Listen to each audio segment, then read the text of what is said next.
igreja. A carta não é para o contexto social, não. A carta é dirigida à igreja que há em Colossos, para os crentes. Então, Paulo vai tratar aqui dos servos e dos senhores crentes, que estão na igreja, que comungam na igreja, que frequentam a igreja. Ele começa assim no verso 22, tratando com os servos. Servos, obedeçam em tudo a seus senhores, aqui na terra, não servindo apenas quando estão sendo vigiados, visando somente agradar pessoas, mas com sinceridade de coração, temendo o Senhor. Tudo o que fizerem, façam de todo o coração, como para o Senhor, e não para as pessoas, sabendo que receberão do Senhor a recompensa da herança. É a Cristo Senhor que vocês estão servindo. E quem fizer injustiça, receberá em troca a injustiça feita, e nisto ninguém será tratado com parcialidade. Senhores, tratem seus servos com justiça e equidade, sabendo que também vocês têm o Senhor no céu. Vamos orar mais uma vez? Ó Deus, nos ajude, Senhor, a aplicar ao nosso coração os princípios que estão nesses versos que lemos. Porque não há o que revelar aqui, porque já está revelado aqui muito claramente o tratamento de um para com o outro. E nós, que muitas vezes nos colocamos como servos e muitas vezes nos colocamos como senhores. Ajuda-nos, Senhor, a colocar em prática os princípios que estão aqui, Senhor, entendendo e crendo que tanto o servo como o Senhor servem a um só Senhor. E prestaremos conta a Ti dos nossos atos e das nossas palavras na relação que há entre servos e patrões e servos. Em nome de Cristo, amém. Eu vou trazer uma breve introdução, depois eu vou falar um pouco do contexto, para a gente entender, e depois eu vou entrar no texto. Então, nós vamos aí discorrer nessa perspectiva, introdução, contexto e texto. Tá? Então, vamos entrar aqui na introdução. No ano de 1989, eu passei no Chile, fazendo um curso teológico na Universidade da Jocum. Eu tinha, naquela época, a credencial de aluno, mas isso não me dava o direito de exclusividade naquele contexto. Eu tinha que trabalhar na universidade. Eu tinha aula das 9 da manhã até as 13 horas da tarde. Em seguida, eu recebia a agenda das minhas tarefas, que começavam às 14 horas. Então, tinha um intervalo para o almoço aí. Nesse contexto, eu deixava de ser estudante e passava a ser um servo, sob os olhos do meu supervisor de tarefas. Eu não escolhia as tarefas, eu me submetia às ordens do meu supervisor. Durante muito tempo, eu limpava os banheiros e as latrinas do prédio central, deixando todas desinfetadas. Por muito tempo, eu também recolhi todo o lixo dos prédios, dos alojamentos e do pátio da universidade. E depositava lá no lixão, né, da universidade. Por algumas vezes, fui chamado à noite, lá no meu alojamento, pelo meu supervisor, para limpar novamente os equipamentos, pois havia limpado de modo desleixado. Isso aconteceu comigo, né? Isso foi bem marcante ali em minha vida, né? O Chile me ensinou não apenas a teologia, mas a prática dela por meio da minha servidão. Fomos recriados por Deus em Cristo para servir, não importando a que ou a quem, com um coração grato, sincero, sem qualquer interesse de se promover ou falando mal do serviço ou do nosso patrão, pois é a Cristo que servimos para a glória de Deus. É isso que o resumo do texto aqui está nos colocando. Então, quando falamos dos deveres dos servos e senhores cristãos, estamos falando de uma nova conduta de servir um ao outro, trazida pela nova vida recebida em Cristo. Observe que Paulo fala para a igreja. Os servos aqui são crentes. Os senhores aqui são crentes.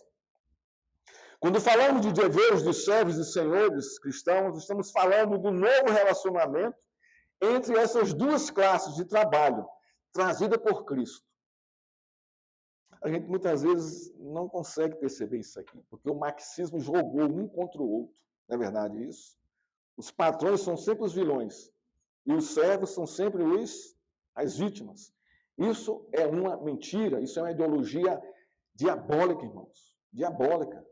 A Bíblia nunca tratou dessa forma a relação de patrão e empregado, de servos e de senhores. Nunca foi assim.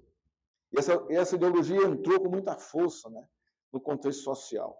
E hoje nós temos aqui uma briga ferrenha, né? Por isso que tem os sindicatos, para brigar pelos seus direitos contra os seus patrões. Não deveria ser assim, mas como está aqui na Escritura. A Escritura é sábia, ela ensina, ela mostra como deve ser essa relação, para evitar todos os tipos de conflito que existem no trabalho, os conflitos trabalhistas, né? Quando falamos dos deveres dos servos e de senhores cristãos, estamos falando da submissão de ambos aos princípios de sujeição a Cristo, na relação de um com o outro. Então, observe que, a gente vai ver aqui no texto, que tanto um como o outro são, primeiro, submissos a Cristo. Senão, não tem sentido o cristianismo para eles. A submissão aqui, irmãos, dos servos aos seus senhores, está sobre o temor da submissão do servo a Cristo. Da mesma forma, o patrão, ele deve, né, a sua liderança sobre a sua sujeição a Cristo, assim como os seus servos. Irmãos, isso no contexto da época, né, no contexto social da época, foi um impacto muito grande. A gente vai perceber isso aqui. E ainda hoje é assim. Ainda hoje é assim.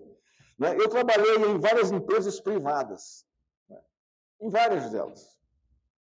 E em todas elas, irmãos, o conflito era diário. Não era semanal nem mensal, não. Os conflitos trabalhistas, entre a relação entre os superiores com os subalternos, eram diários, eram quase a cada momento. Porque a nossa estrutura, né, a nossa natureza humana, ela se rebela contra toda e qualquer autoridade que está sobre você. Você quer estar sempre se rebelando contra ela. E em algumas empresas eu assumi a gerência, né, de alguns setores. Né? Setor de pessoal, setor de manutenção.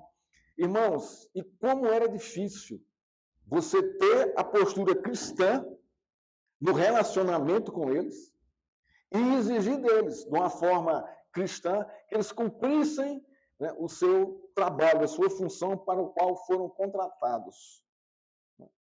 E era muito difícil para mim, não foi fácil, não é, gerenciar e administrar, não é, essas pessoas que estavam sob a minha liderança. Né? A maioria deles eram todos assim muito rebeldes, né? Muito rebeldes. Né? Mas Deus chama para isso e você testemunha para isso. Né? E eu aprendi muito com isso, graças a Deus. Né? O nosso contexto agora. A carta de Paulo à igreja de Colossos é baseada no relatório de Epáfras, que trouxe para Paulo quando Paulo estava preso.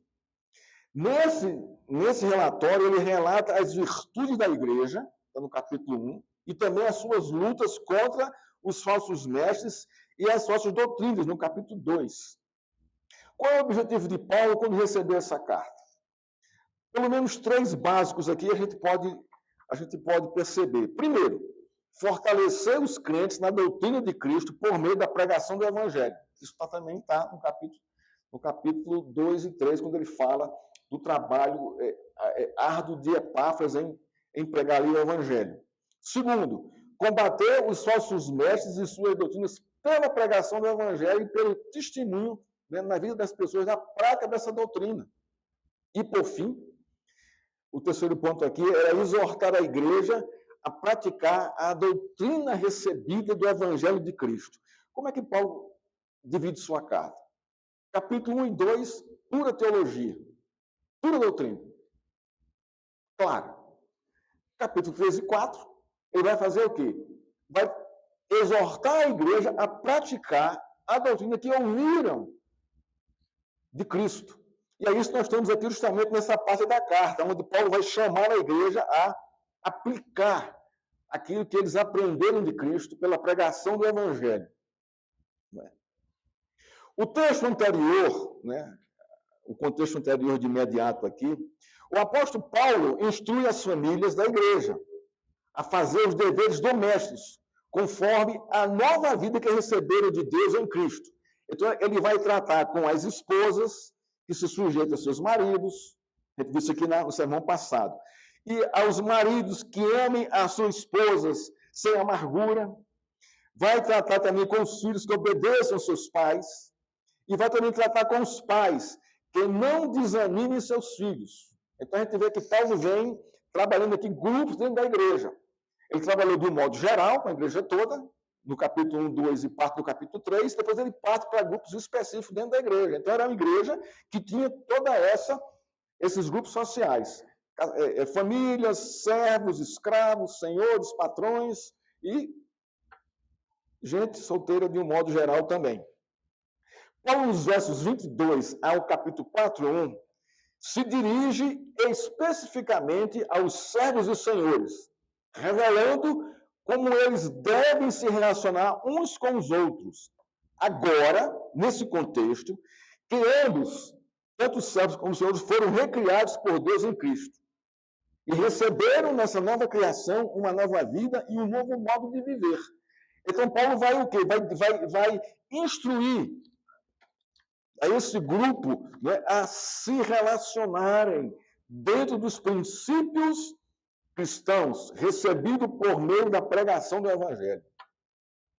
Ele está dizendo o seguinte, de um modo aqui resumido, para os servos e para os seus senhores: desempenhe o seu papel como servo e como senhor conforme a vontade de Deus revelada em sua palavra e não segundo mais aos conceitos do mundo. Era impactante, irmãos. Foi impactante naquele contexto, esse ensino de Paulo aqui para os servos e para os senhores. A gente vai entender por quê um pouco mais na frente.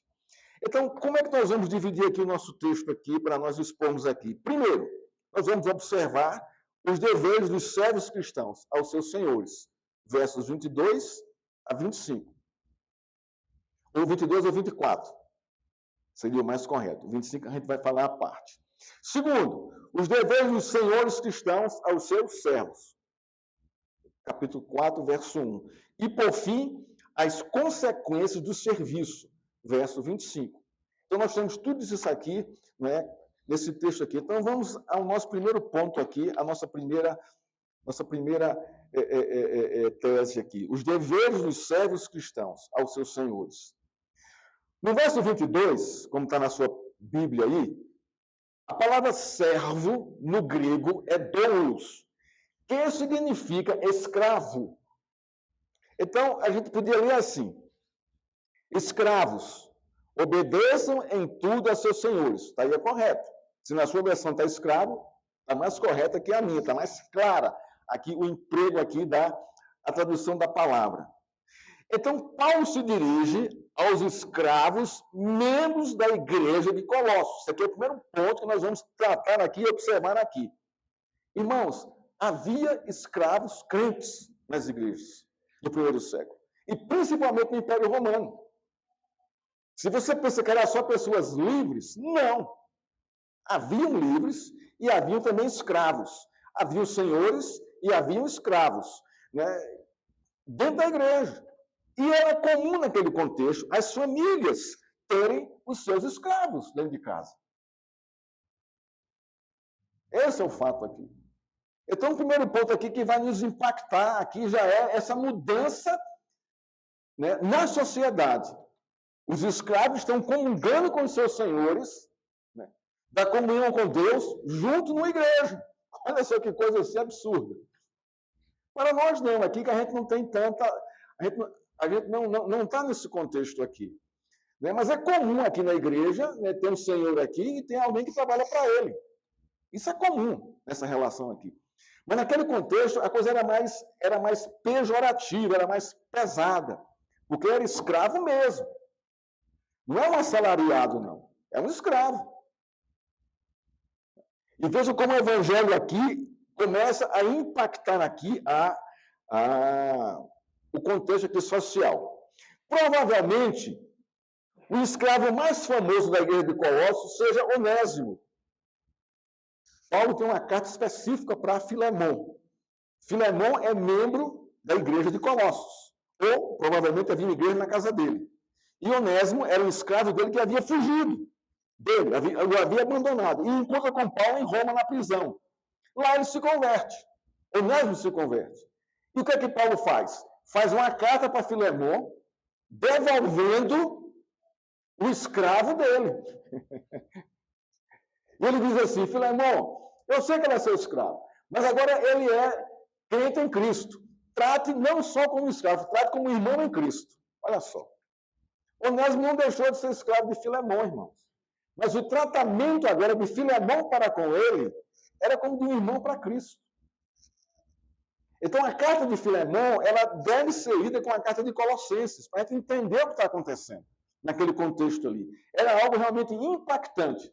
Né? O escravo voltar para o seu senhor, né, pedindo perdão, pedindo reconciliação, e o senhor receber o escravo sem o açoitá-lo, sem o castigá-lo e sem o matá-lo. Isso poderia acontecer, porque você trouxe prejuízo para mim.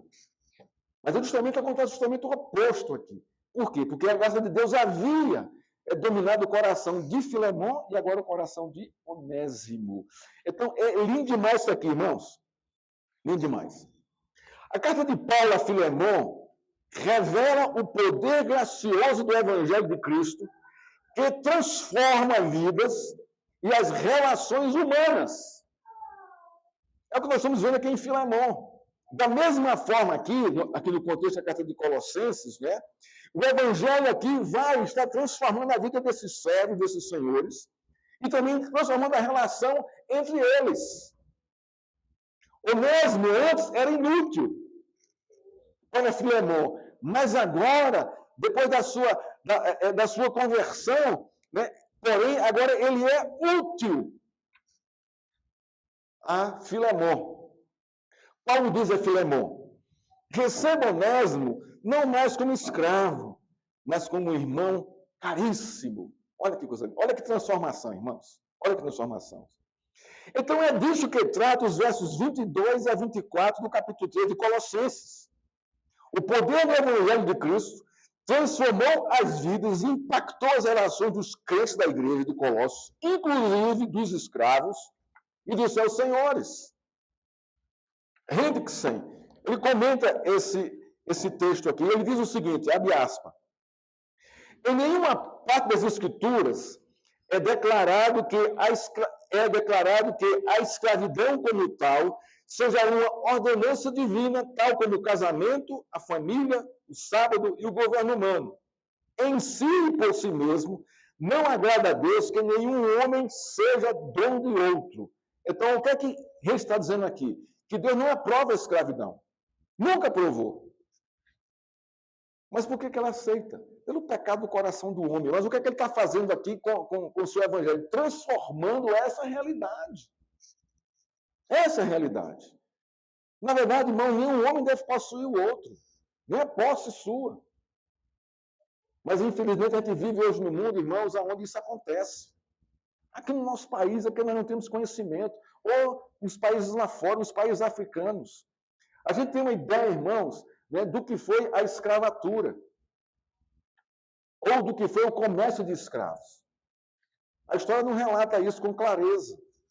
Não mostra essa realidade.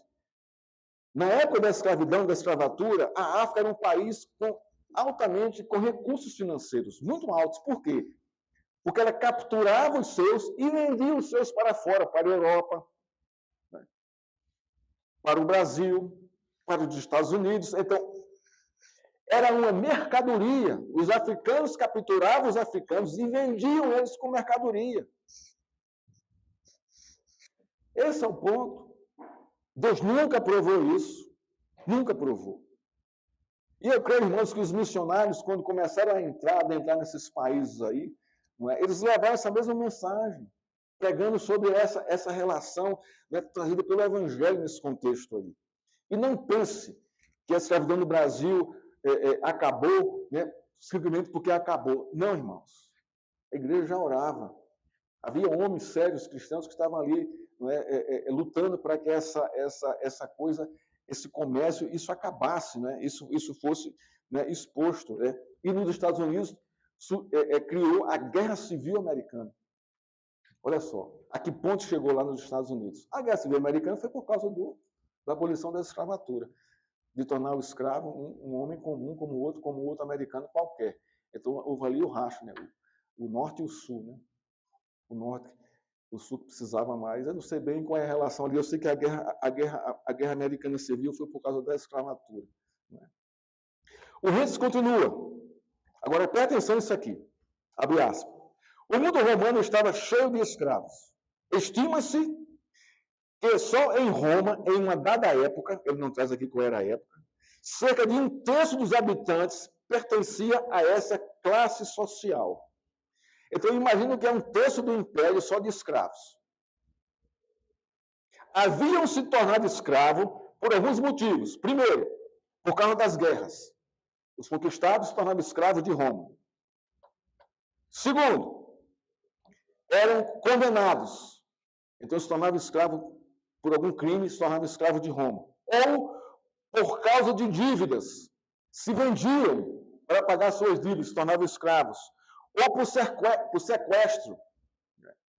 Você ia lá, sequestrava e tornava o seu sequestrado um escravo. Ou por compra, ou o nascimento de pais escravos. Então, veja que era uma coisa pesada no Império Romano. E onde está a igreja de Colossos? Dentro do Império Romano. Fecha aspas aqui. Paulo está escrevendo para a igreja de Colossos e exortando os escravos e os senhores a se relacionarem uns com os outros, submetidos ao senhorio de Cristo. Aqui está a centralidade. Cristo governando um e governando o outro e governando os dois juntos. Paulo está apontando para a igualdade de ambos diante de Deus. Deus é o Senhor de ambos, tanto de servos como de escravos. Esta é a máxima que deveria se ter nos relacionamentos. Então, um resumo aqui, ao usar essa máxima aqui do temor de Deus e entendendo que o Senhor é Senhor de ambos. O escravo não deve se aproveitar do seu senhor. O escravo crente. Ele está submisso ao Senhor e à sua doutrina. O Senhor não deve tratar mal o escravo, porque ele é crente e está submisso à doutrina de Cristo. O Senhor no céu, há um Senhor no céu de escravos e senhores, a quem se deve prestar contas desta relação. Aí tem a ver com o verso 25 do nosso capítulo 3 de Colossenses. Vejamos como Paulo orienta os escravos ou os servos a viverem na conduta de vida trazida pelo Evangelho de Cristo. Nós vamos observar aqui, irmãos, 3 aspectos, não é, nesse texto aqui, em alguns textos paralelos. Quais são os aspectos que nós vamos observar nesse texto aqui? Primeiro, a obediência. Segundo, aquilo que motiva a obediência. E terceiro, o serviço cristocêntrico, tanto de servos como dos escravos. Nós vamos observar esses 3 aspectos, né, da obediência, da motivação e do serviço a Cristo, usando alguns textos paralelos. Quais são eles? 1 Pedro 1, 18, 19, Efésios 5, 6, 1 Timóteo 6, 1 e 2 e Tito 2, 9 e 10. O que é que nós queremos? Né? Nós queremos revelar para a igreja, né, a nova relação humana trazida pelo Evangelho de Cristo entre o servo e seu senhor e o seu senhor e seus servos. Então, esse aqui é o ponto. Então, vejamos aqui o primeiro texto aqui. Colossenses 3, 22 e 23, diz assim: servos, obedeçam em tudo a seus senhores. O verbo obedecer aqui é um imperativo. A seus senhores, aqui na terra. Não servindo apenas quando estão sendo vigiados, visando somente agradar pessoas, mas com sinceridade de coração, temendo o Senhor.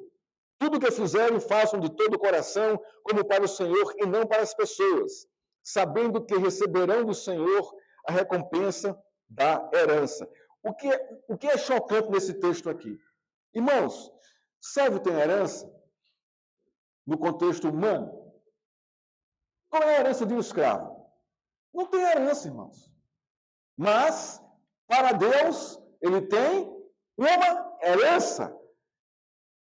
Vem aqui já a mudança aqui dessa relação e dessa esperança para os escravos. Isso era impactante a vida dos escravos. Em Deus, eu tenho uma herança. E como é que eu vou desfrutar dessa herança? Vivendo a doutrina conforme o Senhor me ensina. Isso está acontecendo aqui. Então, vamos observar aqui, nesse texto aqui, primeiro, a obediência. Diz assim, a obediência. Obedecer em tudo a vosso Senhor segundo a carne. Carne aqui é a pessoa, né? A autoridade sobre ele. Segundo, a pessoa que está sobre você, o seu Senhor. Obedecer em tudo, segundo o que ele manda. Segundo o que ele manda. A motivação. Não servindo apenas sob vigilância, visando somente agradar a homens, mas temendo o Senhor. Qual a motivação aqui do meu serviço? O meu temor ao Senhor. Essa é a motivação, porque eu devo obedecer em tudo meu Senhor. Meu temor a Deus. E qual é o serviço cristocêntrico? Né? Lá no finalzinho diz assim, ó, a Cristo Senhor é que estáis servindo. Nesse que está aqui, é a Cristo Senhor que vocês estão servindo, no finalzinho do verso 24. Então, nós temos aqui a obediência, a motivação e Cristo governando todo o meu serviço. A Cristo Senhor é que estáis servindo. Você é servo? Você é empregado de alguém? Então você é um escravo, no bom sentido da palavra, um escravo assalariado. A minha pergunta é, como você serve ao seu Senhor? É no temor do Senhor? A motivação é essa? Você entende que você está servindo a Cristo ali? Então, irmãos, é isso que eu estou chamando aqui. E ele fala aqui coisas aqui interessantíssimas, o modo, a maneira, né, que nós devemos servir, né, não servindo apenas quando estão sendo vigiados. A gente tem mania desse negócio. Não fica brincando no trabalho com o celular, né, que ninguém para mais, é quando o patrão para o carro na porta, todo mundo, lá vem o patrão, vamos lá. E muitos crentes estão nessa onda aí, irmãos, fazendo isso. Vamos aqui, visando a vida agradar a pessoa, mas trabalhem, sirvam com sinceridade de coração, temendo o Senhor. Trabalhar com sinceridade de coração. Observe aqui, né? O texto aqui não fala se o patrão é bom ou é ruim. A gente vai ver isso mais na frente, lá no texto de 1 Timóteo. Mas o papel do servo, irmãos, é trabalhar, é servir com sinceridade de coração. Tudo que fizerem, façam de todo o coração, como para o Senhor e não para eles. Sinceridade Coração e fazendo tudo como para o Senhor. O texto de 1 Pedro 1, 18, 19. Lá em 1 Pedro, né, é interessante a gente caminhar por aqui, nesses textos paralelos, para a gente ter uma ideia do que está acontecendo aqui lá no primeiro século, né, e como foi que o Senhor orientou, né, essa classe, né, que naquela época ali havia muita gente na escravidão. 1 Pedro 1, 18, 19, diz assim.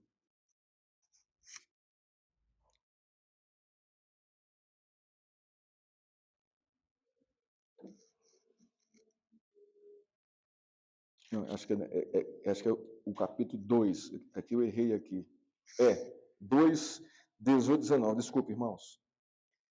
Diz assim, servos, sejam obedientes ao Senhor de vocês, com todo o temor. Veja que não foge muito do que Paulo falou lá em Colossenses. E não somente se ele for bom e cordial. Aí Pedro vai trazer aqui algo mais impactante. Mas também se for mal. Aqui que está o nosso desafio, irmãos. Aqui que está o desafio do escravo. Quando o Senhor é bom, é muito fácil. Você trabalhar com sinceridade de coração, com prazer, com a motivação correta, mas quando o teu Senhor é mau, irmãos, a luta é maior. Você manter o padrão, manter a doutrina. Eu lembro que em uma das empresas que eu trabalhei, houve uma reunião geral, né, de todos os departamentos, com todos os diretores, né, e havia um diretor que não era muito assim, era engasgado com o meu trabalho, né? E nessa reunião, né, ele falando, né, ele era diretor de operações, né, então ele falou de cada departamento que ele estava sobre, e ele era meu diretor. Eu estava na gerência abaixo dele, né? E quando chegou no meu setor, que era o setor de manutenção de equipamentos, né, ele descascou o meu setor. Ele disse, nós temos um gerente acéfalo, isso assim para toda a empresa. Desse jeito. Eu digo, nossa. Quem estava do meu lado olhou para mim, né? Agora, imagina o que é você trabalhar com um elogio desse e toda a empresa, né, participando da reunião, ouvindo isso aí. Era um desafio violento. E eu fiz uma grande besteira. Eu era crente na época. Eu fiz uma grande besteira depois da reunião. Grande bobagem eu fiz. Cheguei lá no meu escritório, peguei um papel, peguei o computador, peguei minha carta, fiz uma carta de demissão e entreguei a ele. Não deveria ter feito isso. Depois eu me arrependi profundamente. Eu tinha uma esposa, tinha a Ana, tinha a Rafael e uma recém-nascida em casa. Orgulho e prepotência. Eu não me submeti como deveria ter me submetido aqui. E confiar em Deus, né, que Deus ia julgá-lo, né, e descansar nisso aí. Mas, irmãos, aqui Pedro fala isso aqui, né? Então, qual é a obediência aqui? Sendo submissos. Sério, sendo submisso. Qual é a motivação? Com todo o temor no coração, ao vosso Senhor, não somente se for bom e cordato, mas também ao perverso. Porque isto é grato a Deus. Olha só a motivação aqui. Isso agrada a Deus. Se alguém suporta a tristeza, sofrendo injustamente. Irmãos, esse é o desafio de ser cristão, hoje, em nosso contexto. E o serviço cristocêntrico? Sua consciência para com Deus. O verso aqui 19. Porque isto é agradável a Deus, que alguém suporte tristeza, sofrendo injustamente por motivo de sua consciência para com Deus. Olha só, eu estou servindo a Deus aqui. Então, esse é o serviço cristocêntrico. Efésios 6:5. Vamos lá para Efésios agora. Paulo vai falar praticamente a mesma coisa. É um padrão de Paulo ao tratar esse assunto aqui nessas cartas. Colossenses é uma carta dele também, né? Então a gente vai perceber isso aqui. Efésios 6:5.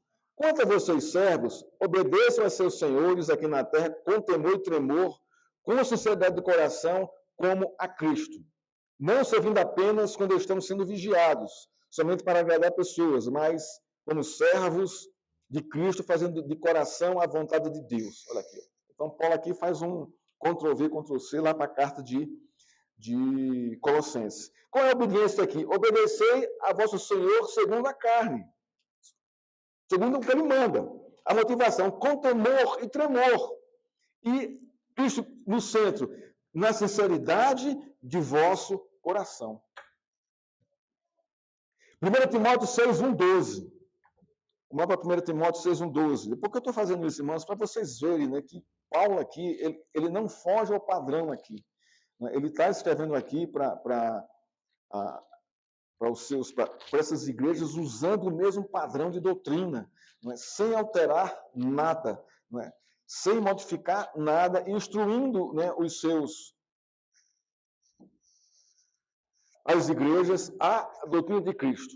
1 Timóteo 6:1-2. Todos os servos que estão debaixo do jugo considerem digno de honra o próprio Senhor. Debaixo do jugo aqui que estão servindo, que é escravo, para que o nome de Deus e a doutrina não sejam difamados. Olha só que coisa interessante que Paulo faz aqui na carta a Timóteo. Timóteo, ensina isso à igreja. Que todos os servos obedeçam e honrem seus senhores. Mas qual é a motivação que esses servos devem ter? Que a doutrina de Deus, não seja difamada. Isso é, eles vão alcançar os seus senhores pela promoção do testemunho da doutrina de Cristo. Essa é a motivação. Essa é a motivação. Né? E qual é, aqui em 1 Timóteo 6, 1 e 2, qual é o serviço aqui, tendo Cristo como centro? Ele diz assim, pelo contrário, trabalha ainda mais, pois ele, que partindo do seu bom serviço, é crente amado. Então, Paulo aqui motiva isso em Cristo, né? Também os que têm Senhor crente, aqui já é do Senhor crente, não tratem com desrespeito, porque é irmão. Pelo contrário, trabalhe ainda mais, pois ele, que partilha do seu bom serviço, é crente amado. Ensine e recomende essas coisas. E, por fim, irmãos, o texto de Tito. Né? Tito 2, um pouquinho para frente aí, capítulo 2, versos 9 e 10. Diz assim, quanto aos servos, que sejam em tudo obedientes ao seu Senhor, dando-lhe motivo de satisfação, que não sejam respondões, nem furtem, mas que deem prova de toda fidelidade, a fim de que em todas as coisas manifestem a beleza da doutrina de Deus, nosso Salvador. Olha que motivação tremenda aqui. A partir do meu serviço, eu vou manifestar a beleza da doutrina de Deus, o meu Salvador. Irmãos, são textos assim que impactam a nossa vida e impactou a sociedade daquele contexto, onde havia muitos escravos. Todos os textos, exceto 1 Pedro, foram escritos por Paulo. O comum a todos eles é o imperativo da obediência, a motivação e o serviço focado por causa de Cristo, na nova conduta de vida recebida dele, de Cristo. A nova conduta de vida de obediência e motivação do serviço cristocêntrico dos servos, crentes, a seus senhores, trazida pelo Evangelho de Cristo, revelava o impacto do Evangelho de Cristo na sociedade e na relação com seus patrões, com seus senhores. Gente que sem comenta que a má vontade, a desonestidade e a preguiça do escravo sejam substituídas pelo interesse no trabalho, a integridade e o desempenho. Agora veja o que ele vai falar para os patrões. A crueldade e a brutalidade do Senhor por consideração e amor. Irmãos, isso impacta qualquer relação, qualquer sociedade. Isso impacta as pessoas a quem você serve e as pessoas a quem você tem autoridade sobre elas. Olha, irmãos, eu não estou dizendo aqui para você alisar a cabeça do preguiçoso, do desonesto. Não estou dizendo isso, não. Mas trate bem. Que isso não seja motivo de você tratá-lo mal. Se você é dono da empresa, converse com ele, chame. Se você quiser ficar com ele, você fica. Senão você demita, dizendo, olha, por isso, você está sendo... Você teve as oportunidades, você não contribuiu para isso.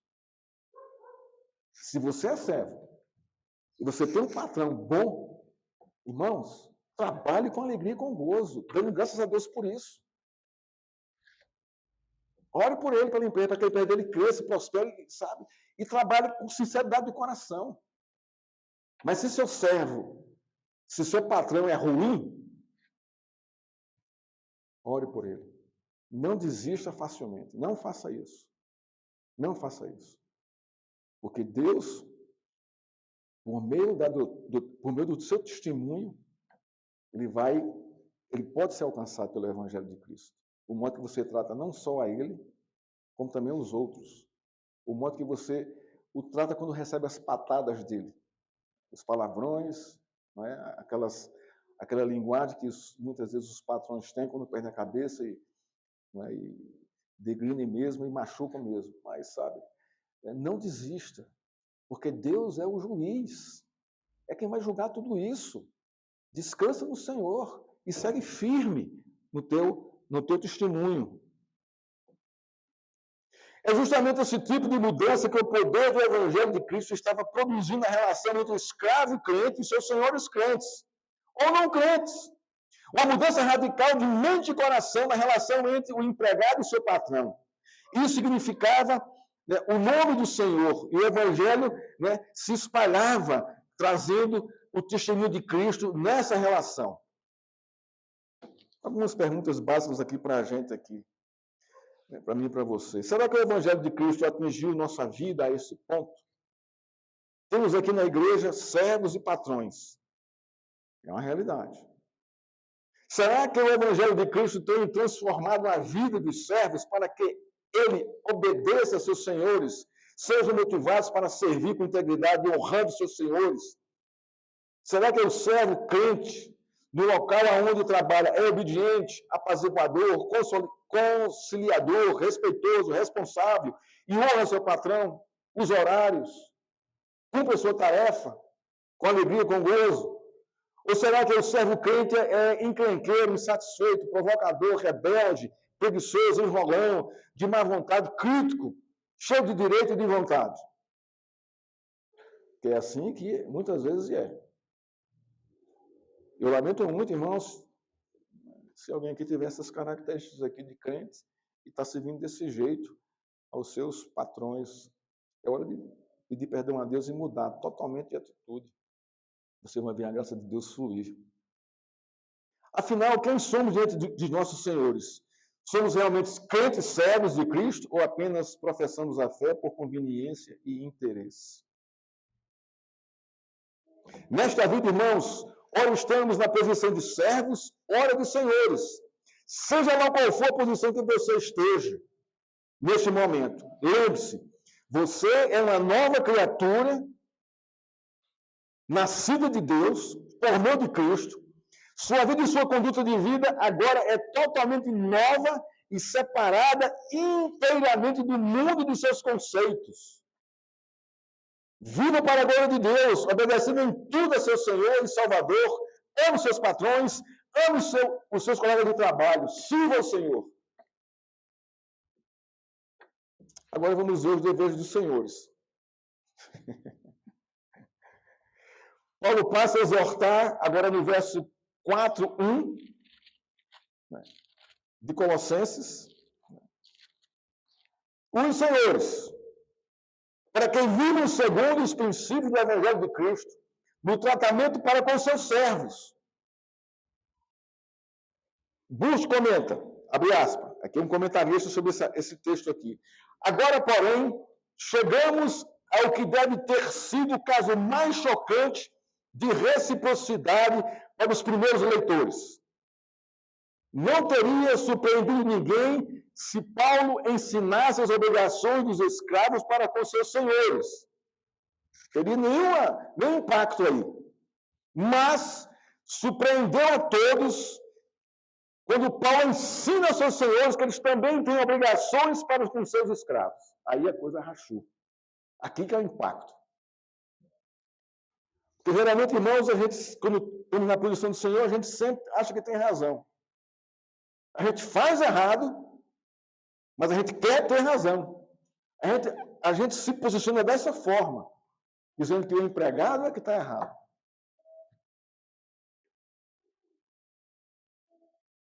Então, irmãos, essa palavra aqui, irmãos, naquele contexto foi assim, tremenda. Foi algo que impactou. Senhores, tratem os seus servos com justiça e igualdade. Ou sabendo que também vocês têm o Senhor nos céus. Vamos lembrar de Efésios 5:21. Antes de Paulo também começar a instruir lá a igreja, né, os maridos e as mulheres, os filhos, os pais, os servos e os senhores.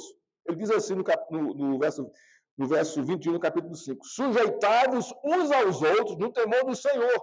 Essa é a máxima de qualquer relação.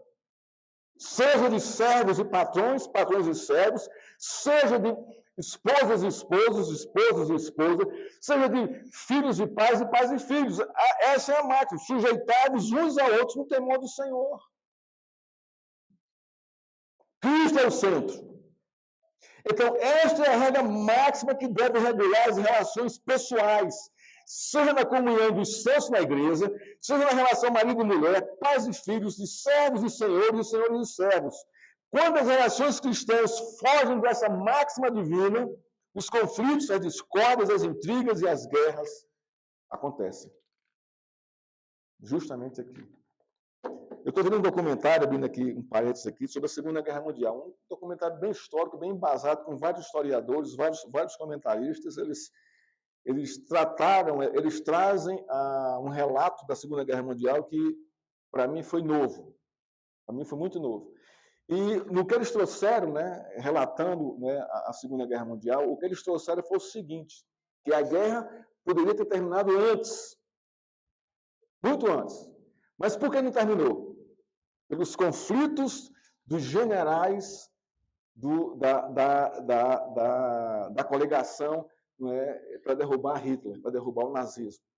Conflito entre os generais ingleses e americanos, e o conflito entre os generais americanos e os generais americanos. E ele mostrou isso, né? O orgulho, a prepotência, né? Essa questão de, sabe, de querer ser o maior, querer ter tido o melhor ataque, ter tido a melhor vitória. Isso atrasou em muito, né, a vitória sobre o eixo, né, do nazismo ali. Né?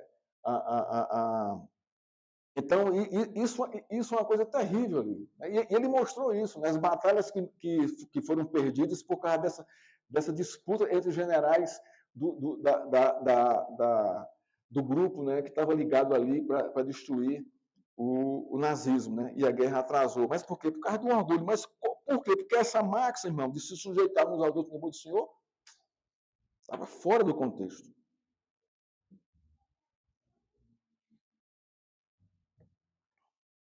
Então, irmão, sendo assim, a sujeição de uns aos outros é o temor do Senhor. E essa é a régua, é o cano para todos os relacionamentos da nossa relação humana.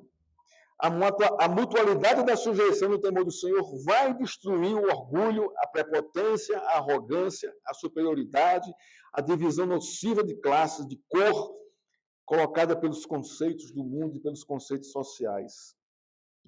Quando Paulo se volta para os senhores crentes, dizendo que eles também têm obrigações cristãs para com seus servos, imagino que eles deve ter quebrado, né, com tamanha violência os princípios já consolidados que orientavam o pensamento e as opiniões da sociedade romana sobre como tratar os escravos.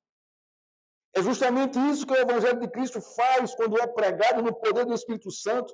Ele impacta, né, a vida para o real sentido e a real ordem da vida.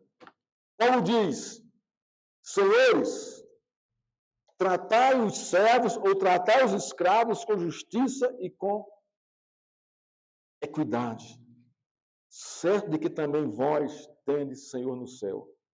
Temos aqui, irmãos, os mesmos princípios da obediência, da motivação e do serviço cristocêntrico que no verso 4:1. A obediência, tratai os servos com justiça e equidade.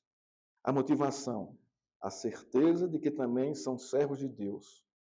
E o serviço cristocêntrico, tendes no céu, tendes um Senhor no céu, sirvam a Deus tratando seus servos com justiça e equidade.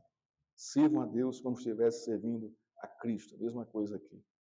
Devemos observar que existe uma hierarquia de papéis e poderes na sociedade.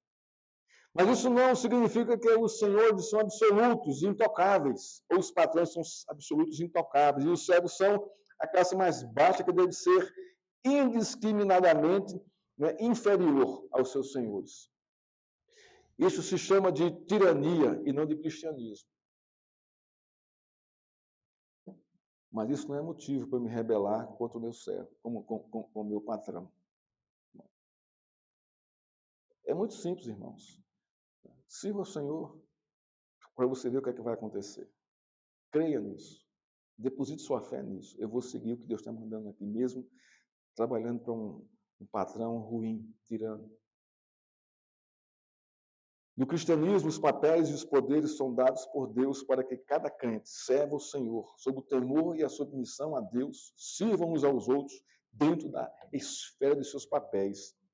Os servos sirvam de coração como para o Senhor, os patrões sirvam de coração né, como também para o Senhor. A mesma coisa, não há diferença aqui. Uns valorizando os outros. Burt comenta: o patrão crente está tão sujeito quanto o escravo crente às ordens do Senhor celestial, tanto um como o outro. Submissos e sujeitos uns aos outros no temor do Senhor. Cada um em seu papel, né, se respeitam e se honram mutuamente. Ele continua falando aqui. A ideia de dar a um escravo seu justo salário era praticamente desconhecida na época. Eles não tinham isso. Mas Paulo vai muito mais além. O Senhor não só deve dar uma recompensa justa aos seus escravos, mas também deve saber que o Senhor dos senhores fará justiça no final, justificando o escravo fiel e punindo o senhor injusto, e punindo o servo infiel e justificando o servo fiel. A justiça de Deus é imparcial, tanto para um como para o outro, é o que diz o verso 25 do capítulo 3 de Colossenses. O fato é, ambos, tanto os servos como os senhores, têm um Senhor no céu, e é a ele que devem prestar contas, agora e no dia do juízo final.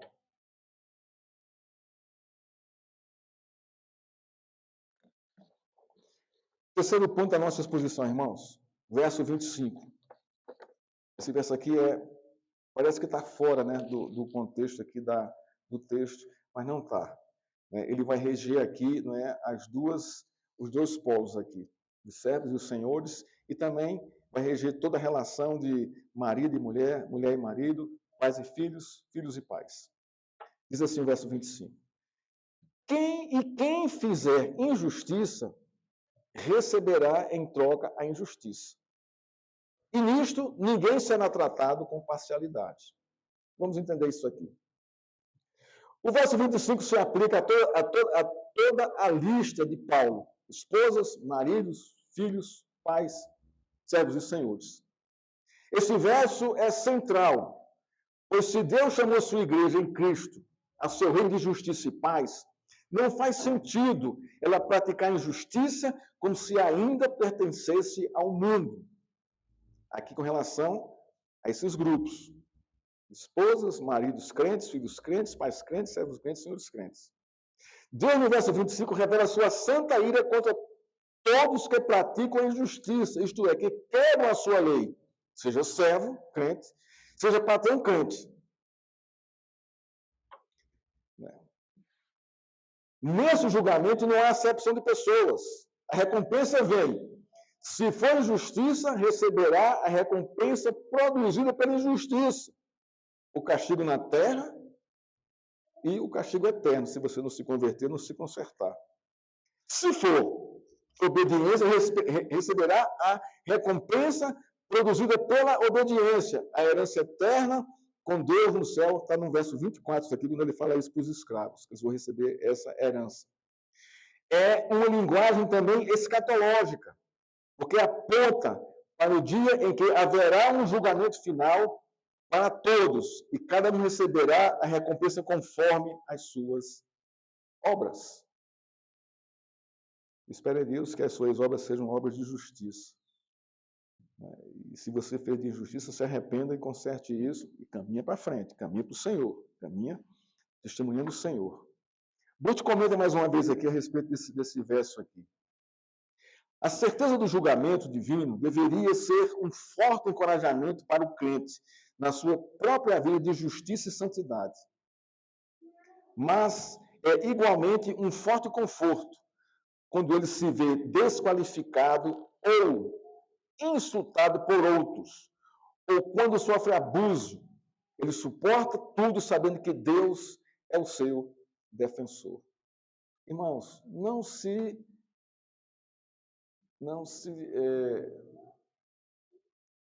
ire contra a ira das pessoas ou do seu patrão quando ele faz isso com você. Deus vai julgá-lo. Isso deve ser o seu conforto. Você devia pensar assim: nossa, ele não sabe o que está falando. Ele não sabe o que está falando. Ele tá transbordando o cálice da ira de Deus com o que ele está fazendo, com o que ele está falando. Senhor, tem misericórdia dele.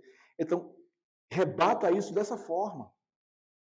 Rebata dessa forma. Não absorva isso. Não absorva isso. Se você tem consciência do seu chamado, da sua vocação, do seu papel como trabalhador, como servo ali, do Senhor, que o Senhor, você trabalha temendo ao Senhor ali, da melhor maneira possível. Se você recebe essas injúrias, esses insultos, né? Põe a mão na cabeça dele, Senhor, tem misericórdia desse homem. Ele está juntando, transbordando o cálice dele para a ira futura do Senhor. Perdoa, Senhor, tem misericórdia dele. Rebata dessa forma.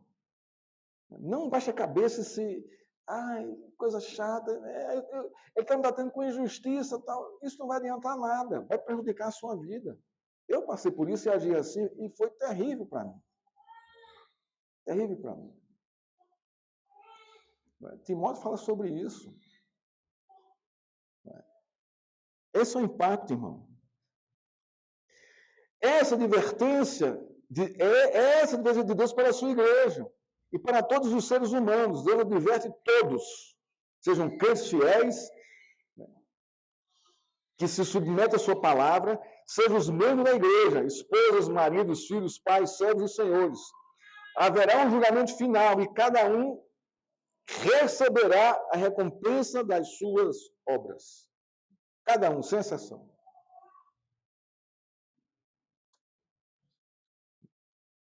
Irmãos, concluindo aqui a nossa exposição. Como crentes, estejamos atentos para como estamos desempenhando o papel que recebemos de Deus, seja como esposa, marido, filho, pai, servo e senhor, trabalhador ou patrão. Que Deus nos ajude a cumprir o nosso papel para a sua glória e para a alegria de Cristo.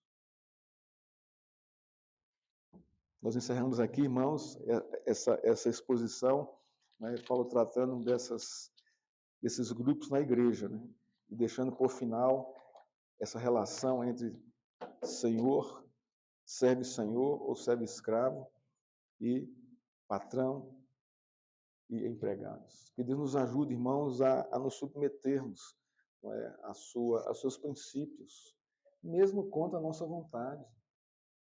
Mesmo contra a nossa vontade, sabe? E Deus molda o nosso caráter dessa forma.